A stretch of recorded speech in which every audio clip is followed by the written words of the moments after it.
Hello guys, আসসালামু আলাইকুম। আজকে চলে আসছি গজারি বনে। তো আপনাদের কিছু আর কি, গজারি বন, গাজীপুরের গজারি বনে। তো এখানে আর কি বন, যে এত সুন্দর বন হয় তা কি কল্পনা করতে পারে না ভাই। আসলে এই জায়গায় যারা থাকে তারাই বুঝে যে বন কি জিনিস, ঠিক আছে ভাই। তো ঘুরে ফিরে দেখাইতেছি পুরো বনটাই আর কি, মোটামুটি যতদূর পারি অতদূর দেখাইতেছি তোমাকে সবাই রে।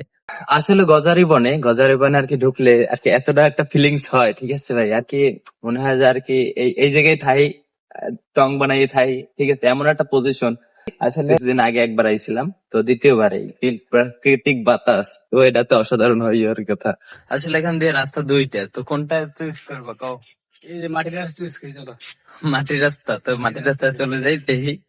ভিতরে আসলে সেই লেভেলের ফিলিং ভাই। আসলে এই রকমের বন কেউ আর কি দেখছো কিনা বলতে পারি না, তবে আমার দেখা সেরা বন, ঠিক আছে ভাই। আসলে প্রাকৃতিক যে দুর্যোগ ভাই, দুর্যোগ এইভাবে আসবে কি ভাই, ভাই দেখেন ভাই, এইগুলোর ভিতরে আসবে কি ভাই। এই যে যদি একটা বাড়ি থাকতো, যদি আর কি সেই লেভেলের একটা ফিলিংস হইতো, কি মাথা নষ্ট একটা ফিলিংস। এই সেই জায়গায় যদি ঘুরতে আসে আসে মানুষ, তো আর কি এটা অ্যামাজনের একটা ফিল পাইবে। অ্যামাজন, ডাইরেক্ট অ্যামাজন, একটা টং বানাই থাকবে ভিতরে, সে একটা ফিল।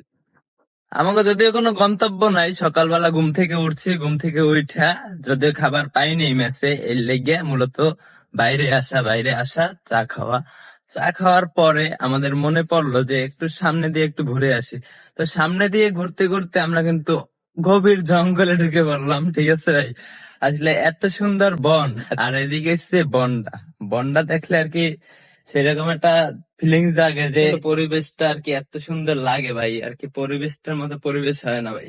এত সুন্দর রাস্তার পাশ দিয়া, যদি এই রাস্তার পাশ দিয়া যদি এত সুন্দর আর কি একটা বনের মতো থাকে, তো বনের ভিতরে যাইতে ইচ্ছা করে, কিন্তু এই জায়গায় আমাদের পরিচিত কেউই নাই। তো এই বিধে আমরা বনের ভিতরে, তো এই জায়গায় মানুষজন